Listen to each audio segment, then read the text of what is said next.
O tema alma gêmea é um tema que eu fiz questão de trazer a público, porquanto existe muitos espíritas que imaginam que não exista alma gêmea, mas exista apenas afinidade. Mas afinidade a gente tem por semelhanças de gostos, de tendências, de costumes, por hábitos esportivos idênticos, por comungarmos de ideias parecidas. Todavia, no estudo aprofundado que fizemos sobre almas gêmeas, porque esta palestra é a continuidade da que fizemos no mês passado, cujo título era Alma Gêmea, o que preciso saber?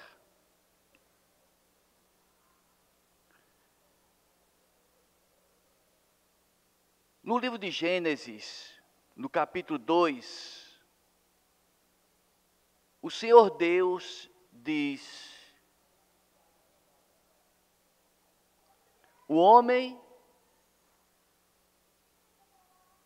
não pode viver só. O homem não pode viver só. E no capítulo 5 de Gênesis, existe uma frase extraordinária, em que vamos dizer de forma pausada, e qualquer um dos senhores ou senhoras poderá consultar a Bíblia Sagrada, primeiro livro da Bíblia, o livro de Gênesis, capítulo 5, versículo 1 e 2. É sobre a genealogia de Adão. O tema é esse. E diz assim: e o Senhor Deus, no dia em que fez o homem, à sua imagem e semelhança, os fez macho e fêmea, homem e mulher. No dia que Deus fez o homem, à sua imagem e semelhança, os fez macho e fêmea. Então a gente já fica entendendo que se trata da criação do espírito humano, não do corpo. Quem elucida essa questão com muita sabedoria é Carlos Torres Pastorino, que nós comentamos na palestra anterior. O fato é que a gente pode fazer algumas análises lógicas da questão. Para que Deus haveria de criar almas gêmeas? Qual a finalidade? Qual a finalidade de Deus criar o instituto do lar, da família? A família, todos nós sabemos, que essa estrutura que inicia pequena, marido, mulher e filhos, vai se multiplicando com outros parentes, vai se alargando e torna-se uma família espiritual que nos acompanha encarnações, pós-encarnações, e nos permite, em certo momento, parar o grupo familiar e dizer: onde está Pedro? Ele atrasou-se. Ele está na retaguarda, vamos buscá-lo. Ele pertence à nossa família. Esse processo de mãos dadas da família para que todos evoluam, Deus, com sabedoria, fez quando criou o espírito humano em sua dualidade, ativo e passivo, que nós chamamos de macho e fêmea. Uma colocação indevida, ativo e passivo. com a finalidade de nenhuma criatura filha de Deus jamais dizer que vive só, que está desprezado, que não tem ninguém por ela. Quando um se distancia do outro, tem a obrigação moral de voltar e apanhar de volta aquela alma gêmea, isto é, o que é alma gêmea? Não é corpo gêmeos, não se trata de nascimento de gêmeos, que é carne, é nascimento de espíritos, almas, espíritos gêmeos, que nasceram no mesmo instante em que eles são separados pela atividade ativa ou passiva. E nós, homens, predominamos o posicionamento ativo da racionalidade, da impulsividade. E o sexo feminino ficou com o lado negativo, o lado passivo, em que ela desenvolveu a intuição, os sentimentos mais sagrados, a maternidade. Então, cada um desses seres tem visões diferentes do universo onde vive. Por isso, a importância da união dos dois para que se complementem. Ou seja, alma gêmea não são necessariamente afins, mas são almas que se completam em aptidões e em visões, em conhecimentos que um não tem e que passa a adquirir com a presença do outro.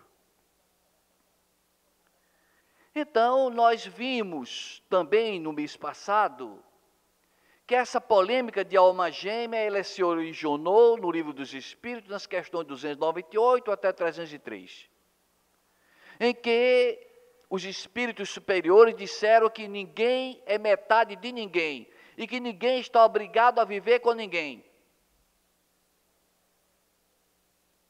Emmanuel, o extraordinário missionário que esteve como mentor espiritual de Chico, no livro do Consolador explica a mesma coisa. Eu não sei onde estão esses intérpretes do conhecimento espírita que acham que Emmanuel está contrário ao que está no livro dos Espíritos. Ele afirma categoricamente que ninguém é metade de ninguém e que ninguém é obrigado a viver com ninguém. A mesma coisa com outras palavras. E para que ele, Emmanuel, melhor deixasse o assunto esclarecido, resolve trazer pelas mãos de Chico Xavier o romance Renúncia. Esse romance extraordinário, que eu não sei se é porque estou ficando cada vez mais velho, quando leio muita coisa emocionante, eu começo a soltar umas lágrimas. Não é chorar não, a lágrima desce por conta delas. Então começa a gente a afrouxar os nervos, ficar mais dócil na marra, o tempo, a idade, a velhice, a maturidade. Então Emmanuel responde aos espíritas, explicando a eles o que é alma gêmea, contando o romance. Quem quiser entender o que é alma gêmea, leia o romance. Está explicitado o que é exatamente a alma gêmea. A alma gêmea não é metade de ninguém, e nem a alma gêmea é obrigada a viver com ninguém. Ponto. Mas, o que é alma gêmea? Alma gêmea são almas criadas no mesmo instante, que uma se vincula à outra, e que no processo da evolução, quem avança volta para apanhar quem caiu na retaguarda. É isso. É muito simples explicar isso aí. Mas vamos fazer uma pequena pausa na introdução do romance Renúncia, para nos imaginar visitando um sítio. E nessa visita a um sítio distante da cidade, repleto de postes com lâmpadas acesas, distante das luzes dos edifícios, nós iremos observar o quão belo é o céu estrelado. Quem não parou ainda para fazer essa contemplação está perdendo muito. Eu fiz muito isso, principalmente quando eu era jovem, solteiro. Eu carregava debaixo do braço minha luneta, ia para o fundo do quintal da minha casa, debaixo de umas árvores, e apontava para o céu para olhar as constelações. Observava o Cruzeiro do Sul, a constelação de Órion, as Três Marias, olhava as crateras da Lua, os satélites de Júpiter, os anéis de Saturno. Mas no céu estrelado, se nós nos determos um pouco, vamos observar que tem uma estrela que se destaca de todas as demais em seus brilhos, em suas cintilações incomparáveis. Quem pegar e observar o céu, analisando as Três Marias, porque quase todo mundo conhece as Três Marias, quem olhar para as Três Marias, traça uma reta das Três Marias, alonga e vai encontrar essa estrela mais brilhante do firmamento noturno, Sírius, que pertence à constelação de Cão Maior. Sírius é a que mais brilha no firmamento, mas não é a maior estrela do universo. É porque está apenas a 8 anos,6 luz da Terra. Está perto, 8 anos de tempo que a luz percorre para chegar em nós, é, em termos astronômicos, um vizinho próximo, muito perto. O que é que tem lá em Sírius? Onde Deus colocou seus filhos somente na terra, muita presunção nossa. Na África, existe uma tribo, os Dogons. Os Dogons é uma tribo que afirma que vieram de Sírios. Mas será que a gente vai acreditar na conversa de uns índios, quase selvagens, da África? Então, antropólogos franceses fizeram visita aos Dogons e, conversando com eles, se admiraram, porque eles não só disseram que vieram de Sírios, mas que Sírios era composta de várias estrelas, não era uma estrela só, eram 3 estrelas. Na época que eles disseram isso, segundo eles afirmam, desde os seus antepassados, os astrônomos só achavam que existia uma estrela em Sírios.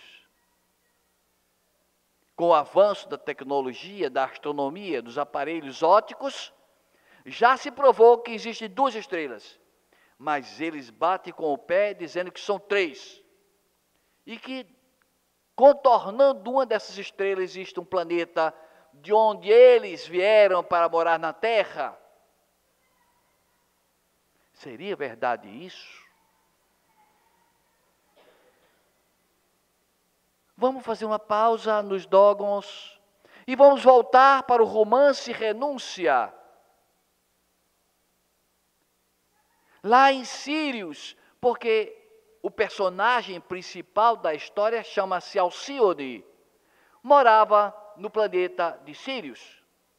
E ela afirma, Emmanuel afirma no seu romance, que Sírios é um sistema de 3 estrelas ou 3 sóis, que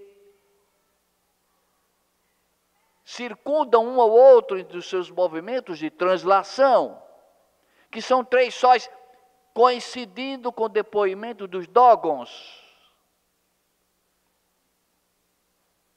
E Alcíone mora lá nesse paraíso. Você olhar para o céu e ver ao mesmo tempo 2 ou 3 sóis, cada um com sua tonalidade própria.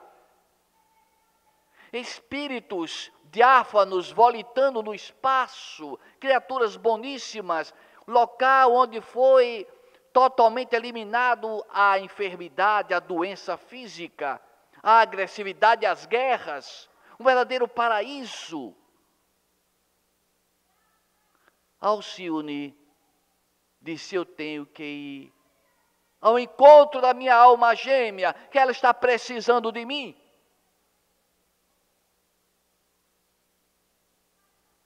E desloca-se desse sistema belíssimo para o umbral, para as trevas, para visitar sua alma gêmea.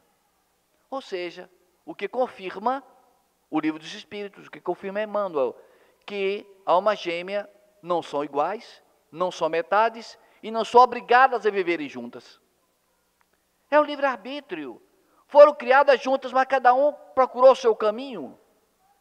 Ela então encontra-se com Pollux, o seu grande amor, e está lá escrito no livro Renúncia com todas as letras. Alcione dizendo: Pollux, meu amor, nós que viemos do mesmo sopro divino que nos fez. Não tem dúvidas, são almas gêmeas. Um alçou as glórias dos planos espirituais elevadíssimos, o outro permaneceu nas zonas sombrias das paixões humanas. Ele então disse: eu sonhava com você. Abraçam-se, beijam-se. Ele disse: eu preciso voltar ao planeta Terra para resgatar meus crimes, para tentar vencer as tentações da carne. Mas eu estou a tempo de fraquejar, longe dos seus olhos, longe do seu amor. Ele disse: eu não vou lhe abandonar nunca. Até que ele adormece nos seus braços, reduzindo o tamanho do seu corpo e transformando-se num bebê. E ela entrega aquela criança aos mensageiros que o traz ao planeta Terra para reencarnar. E ela retorna ao sistema Sirius e vai pedir permissão ao seu mentor espiritual do sistema Sirius, Antênio: eu preciso voltar à Terra. O meu querido Pollux está muito inseguro, eu preciso auxiliá-lo. Mas Alcione, quem vai para a Terra está sujeito às paixões humanas. Você já superou isso? Você vai se envolver com a carne, você vai ser tentada a retroceder no seu processo evolutivo, a carregar para si problemas sérios. Ninguém regride, mas nós podemos tropeçar. E tanto ela pediu, que Antênio permitiu que ela voltasse ao planeta com a seguinte finalidade: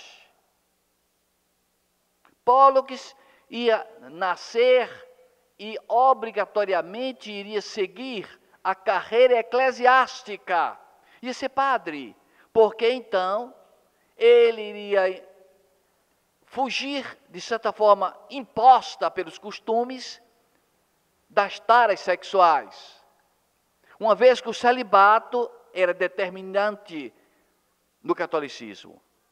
Então ele vinha enfrentar esse desafio. E ela, então, sabendo disso, disse: eu vou auxiliá-lo. Eu venho e tento me encontrar com ele e vou aconselhá-lo, para que ele não se afaste, não arrede o pé da carreira eclesiástica, vença as suas paixões desenfreadas, motivo de seu atraso no seu processo de evolução. Ele reencarna como sobrinho de Padre Damiano. E Padre Damiano nada mais é, ou nada mais era, do que o próprio Emmanuel, o mentor de Chico Xavier, ou a reencarnação de Públio Lentulus Cornélio. sua mãe, a mãe de Pólux, que coloca o nome dele Carlos, encaminha-o para o sacerdócio, ele torna-se padre. Alcione nasce noutra cidade, noutro local, filho de Madalena, uma senhora pobre, e que toma conta de uma criança chamada Rob, que era uma criança que foi abandonada pela própria mãe, porque ele tinha defeitos físicos e a mãe disse que ia matá-lo. Madalena disse, não mata porque eu vou criá-lo. E Alcione passou a cuidar desse irmão adotivo e torna-se uma moça belíssima. Alcione, então, desponta na juventude exuberante, mas de uma candura, de uma doçura e de uma elevação espiritual muito grande, até que um dia ela vai cantar na porta da igreja para angariar recursos e socorrer a mãe que estava com dificuldade financeira. Passa a conhecer o padre Damiano da igreja. O padre Damiano fica muito agradecido, convida para que ela cante no coro da igreja. E tempos depois, o sobrinho do padre, o padre Carlos, chega para abraçar o tio e dizer que agora era padre. E o padre Damiano disse, vou lhe apresentar uma jovem junto de seu irmãozinho, Rob, que tem abrilhantado aqui a igreja com sua voz canora, com a música maravilhosa. Quando ele olha para ela, que era sua alma gêmea, quando ela olha para ele, quando cruzam-se os olhares, a alma estremece na essência. Eram almas gêmeas que se encontravam. Padre Carlos, a primeira coisa que pensou foi, meu Deus, por que eu fui ser padre?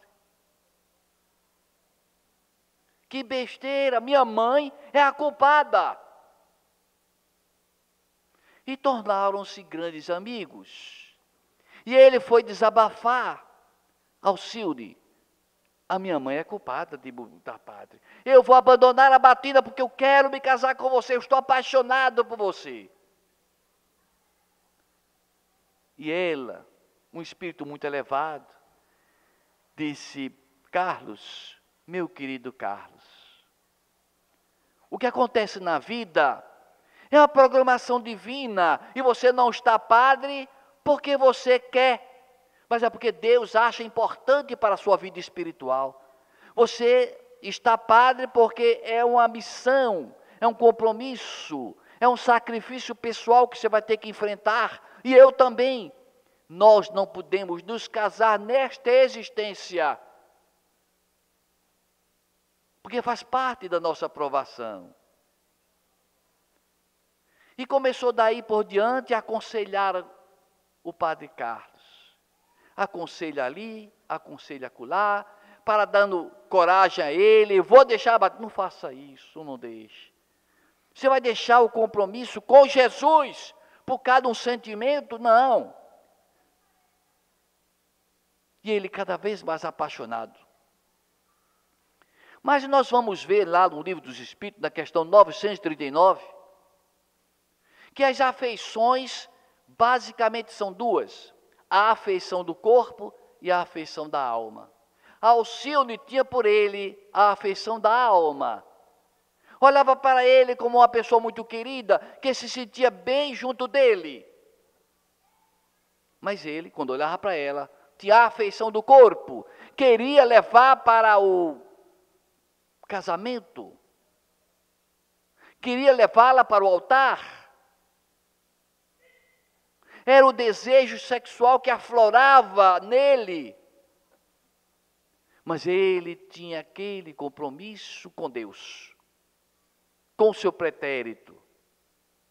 Porque nada acontece por acaso. Chico Xavier, com outras palavras, diz que a gente tem a família que merece, a esposa ou esposo que precisa, os filhos que necessita para conviver, para evoluir juntos. Nada é por acaso.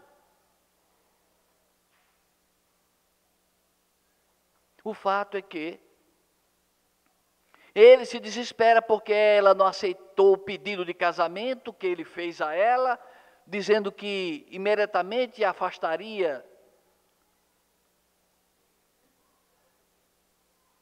da igreja, mas ela não aceitou, então revoltado, ele foi embora, de qualquer forma afastou-se da igreja, abandonou a batina, casou-se com quem primeiro apareceu no seu caminho, foi um casamento desastrado, não havia sintonia entre eles, teve 2 filhos, mas era infeliz. E ela, Alcione, continuou no seu trabalho de amor, de cuidar de pobres. Sempre que possível mandava uma carta, dava um recado, incentivava-o. Mas ele agora estava totalmente transtornado. Mas vendo traído pela esposa, o ex-padre Carlos revolta-se, pega todos os seus bens, doa à igreja e dá ingresso de retorno à igreja como Frei José do Santíssimo. Como Frei José, ele vai ser membro da Santa Inquisição, do Santo Ofício, para extravasar o seu ódio pela humanidade. Por outro lado, Alcione não sabia nada disso, não sabia que ele tinha abandonado a família, a esposa, não sabia que ele tinha voltado para a igreja de forma alguma, mas ela se vendo sozinha porque a mãe morreu, os parentes morreram, o seu irmão adotivo morreu, ela disse: eu vou ingressar na igreja. Foi ser freira, recebeu o nome de Irmã Maria de Jesus Crucificado. E ficou tomando conta de um convento. Mas, em toda época, existem pessoas sem escrúpulos. E Frei Osório, uma pessoa sem escrúpulos, visitando o convento, propôs à superiora, que era ela, Alcione, agora com o nome de Frei Maria de Jesus Crucificado, um livre acesso às moças para tirar intimidades com ela. Ela disse: não permito. Ele se revolta e diz: eu tenho um amigo lá no Santo Ofício, tem poder muito grande, e vamos mandar prender você por heresia, por estar insultando um superior, ser um frei.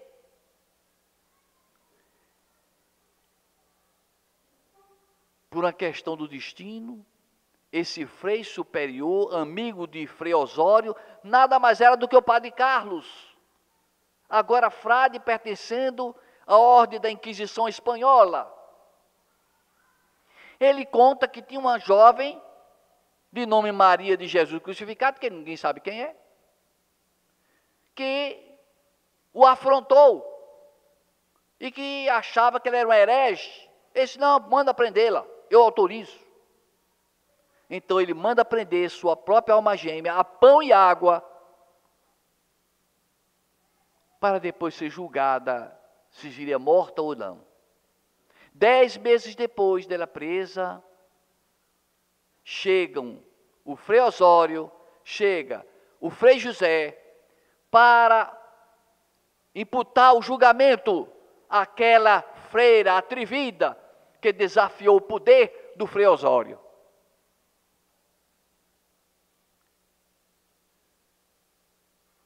E o antigo padre Carlos, que é o antigo Pólux do mundo espiritual, não a reconheceu, que estava cadavérica, tuberculosa, se ultimando, mas ela o reconheceu.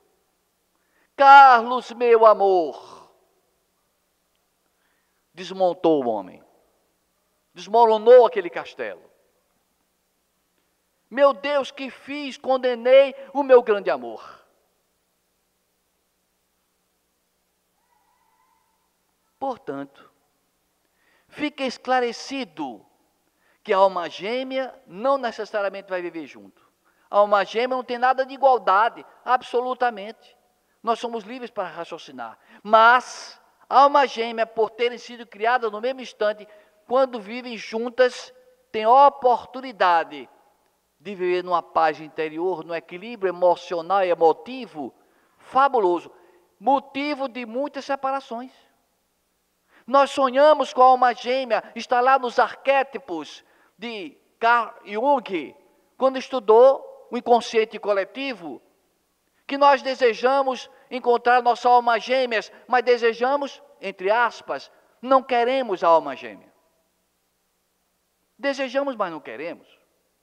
Desejamos porque pensamos que a alma gêmea é uma pessoa que pode pisar, que a gente pode manipular, que a gente pode fazer da alma gêmea uma boneca ou um boneco. Como pode ser assim? Se foram criadas no mesmo instante, é a complementaridade que vai acontecer. E quando estão juntos um do outro, e aí vem a questão das escolhas nossas. Quando nós estamos solteiros, quando éramos solteiros, as jovens que estão aqui, os jovens que estão aqui solteiros, que vão escolher sempre na pretensão de escolher sua alma gêmea. E se quer escolher aquela pessoa ideal, não escolha pela aparência física, são as afeições do corpo. Escolha pelo conteúdo, pela essência. E como escolher pela essência? Vamos escolher alguém que a gente se sinta bem, estar perto. Não precisa falar. Basta encostar, basta se aproximar. O campo energético envolve de amor, de carícia, de paz. Hoje em dia, imagina-se, a alma gêmea é a pessoa que no primeiro instante diz assim, motel, motel. Não é alma gêmea. Porque a alma gêmea não é ligado às paixões físicas, são ligados às unidades espirituais. É o ativo passivo espiritual. As paixões humanas são atrasos, são vinculações à nossa animalidade. Bênção de Deus criar o sexo, porque através dele, dos impulsos, da libido, nos força a buscar alguém, conviver com alguém e tentar viver com pessoas diferentes. Mas nessa busca vamos ver no passado das vidas sucessivas que não vai nos preencher o coração, não nos vai dar paz. Então vamos procurar quem vai nos dar paz. Quem nos vai dar paz efetivamente será aquela que os ânimos serenem, que a paz tome conta. Então tem gente que é casado com alma gêmea e não conhece, e não reconhece, e não identifica. Porque é tão monótono. É um beijinho para cá, um beijinho para lá, aquele carinho. Normalmente o ser humano quer aventura, quer desafios, acha a vizinha mais bonita, o vizinho mais interessante. A aventura perigosa que provoca a circulação sanguínea, aumentar a pressão sanguínea do corpo, as emoções violentas. Esse não está querendo encontrar a alma gêmea. Não está querendo. E nós vamos então relatar, ainda que rapidamente, algo sobre Ivone do Amaral Pereira. Ivone do Amaral Pereira, essa médium extraordinária, que psicografou algumas dezenas de livros, que nasceu no dia 24 de dezembro do ano de 1900, no Rio de Janeiro. Ivone do Amaral Pereira, ela lembrava-se das suas 5 últimas existências. Nessas 5 últimas existências, havia sempre a presença de sua alma gêmea. E ela vivia apaixonada pela alma gêmea? Olha o dedinho. Não. Por quê? Porque ela era escrava da paixão humana, física, do sexo. Ele, espírito mais elevado, mas ela, envolvida nas paixões físicas, abandonava, atraía o marido, a sua própria alma gêmea. É incrível, mas é verdade. Tem razão Emmanuel, lá no livro O Consolador, tem razão o livro dos Espíritos, nas questões 298 a 303. Ninguém está vinculado a ninguém, ninguém é metade de ninguém. A alma gêmea de Ivone do Amaral Pereira chamava-se, na penúltima existência, Roberto de Canalejas. Ela se lembrava de 5 últimas existências que ela possuiu junto dele. Viveu como esposa em 3 das 5 existências. Como esposa. Na primeira, que viveu como esposa, ela queria aventura, traiu o marido com o primo. Ele se desesperou e suicidou-se. Na outra existência, viveu novamente com ele, com a sua alma gêmea, traiu com o vizinho. Para vocês verem que paixão não é um defeito crônico na maioria dos homens, mas não é só dos homens não, a mulher também tem esse problema. Então ela sucumbiu mais uma vez, traindo com o vizinho Marcos, engravidou, envergonhada matou-se. Na 5ª existência mais próxima dos dias atuais, no século XIX, ela viveu em Portugal. E lá em Portugal ela tinha uma filha linda, chamada Lalita. O seu marido chamava-se Roberto de Canalejas. Médico, pediatra, cuidava de crianças com bacilo de Koch. Ou seja, ele trabalhava pessoas que tinham tuberculose. Ela, mais uma vez, sucumbe às paixões humanas. Então, se nós queremos a nossa alma gêmea, vamos controlar nossos impulsos, vamos amar sem egoísmo. Vamos acabar com essa questão de aventuras extravagantes e vamos usufruir do amor singelo, simples, do lar. Ela mais uma vez trai o marido. Ele, desgostoso, manipulando o bacilo de Koch, deixou que o bacilo tomasse conta do seu corpo e morreu tuberculoso tanto ele como Lalita. E Ivone Pereira, nessa época, no século XIX, em Portugal, chamava-se Leila. Ela, vendo o marido morrer e a filha querida de 5 anos, Lalita, belíssima, morrer por conta da sua irresponsabilidade, ela atira-se nas águas do rio Tejo, em Portugal. Reencarna no Brasil. Não nasceu cega, não nasceu paralítica, não nasceu doida. Nasceu médium, porque médium é pauleira.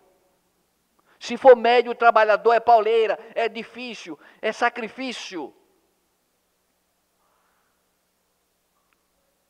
Quase todas as noites da sua infância até a juventude, ela sentia a escabrosidade da morte, porque se matara várias vezes. Ou seja, o seu espírito desapregava do corpo, ela sentia morrer. Seu corpo ficava enrijecido em processo de catalepsia. A morte ela sentiu várias vezes, ela morreu muitas vezes na sua existência.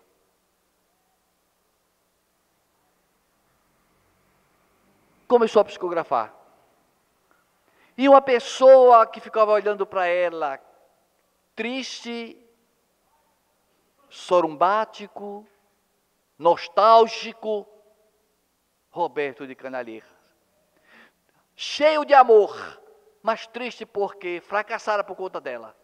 Triste por quê? Porque a alma gêmea não estava comungando com ela, nem ela com ele.